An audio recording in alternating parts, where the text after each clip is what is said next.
Dan orang itu suka meremehkan sama yang namanya itu investasi. Jadi langsung aja kita masuk ya. Jadi dalam makroekonomi ya, kita sebut ada 5 faktor yang lumayan penting ya. Yang pertama itu inflasi ya, GDP, Gross Domestic Product gitu ya. Suku bunga ya, terus ya unemployment rate ya, alias NFP kita sebutnya, sama economic cycle. Jadi ini 5 faktor yang menurut gue kalian harus perhatiin, dan gue bakal jelasin gimana cara bacanya, gue bakal kasih contoh kayak gimana, dan gimana cara manfaatinnya buat investasi kalian gitu ya. Jadi yang pertama ya, inflasi. Inflasi ini gue yakin teman-teman itu udah sering banget denger ya. Jadi buat yang nggak tahu ya, inflasi itu suatu kenaikan harga barang ya atau jasa secara umum ya dalam ekonomi.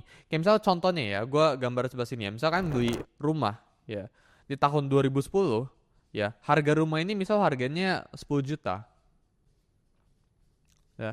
Terusnya di saat 2011 ya, selisih 1 tahun sebelah sini, ya, harga rumahnya itu jadi tiba-tiba 11 juta, contohnya gitu ya.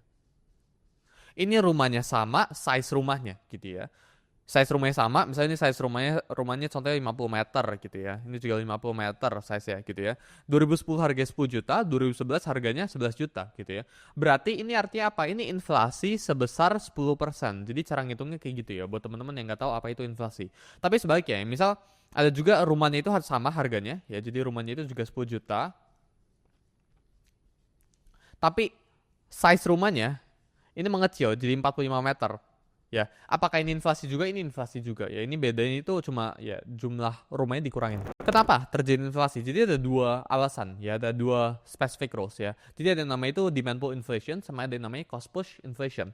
Ya, yang sebelah kiri ya ini chart yang kalian lihat itu demand pull inflation gitu ya. Sedangkan sebelah kanan yaitu cost push inflation. Demand pull ya kita mulai dari yang sebelah kiri dulu gitu ya. Itu banyak sekali uang yang masuk ke dalam ekonomi ya sehingga konsumsi itu naik, terus harga itu naik. Contohnya kayak gimana? Banyak uang masuk dalam ekonomi ya itu kayak gimana cara masuknya? Itu di saat the Fed ya atau itu di saat pemerintah itu sedang mencetak duit. Jadi cetak duit atau turunin suku bunga itu demand pull inflation. Jadi ketika duit itu baik sekali beredar dalam ekonomi, konsumsi itu bakal naik.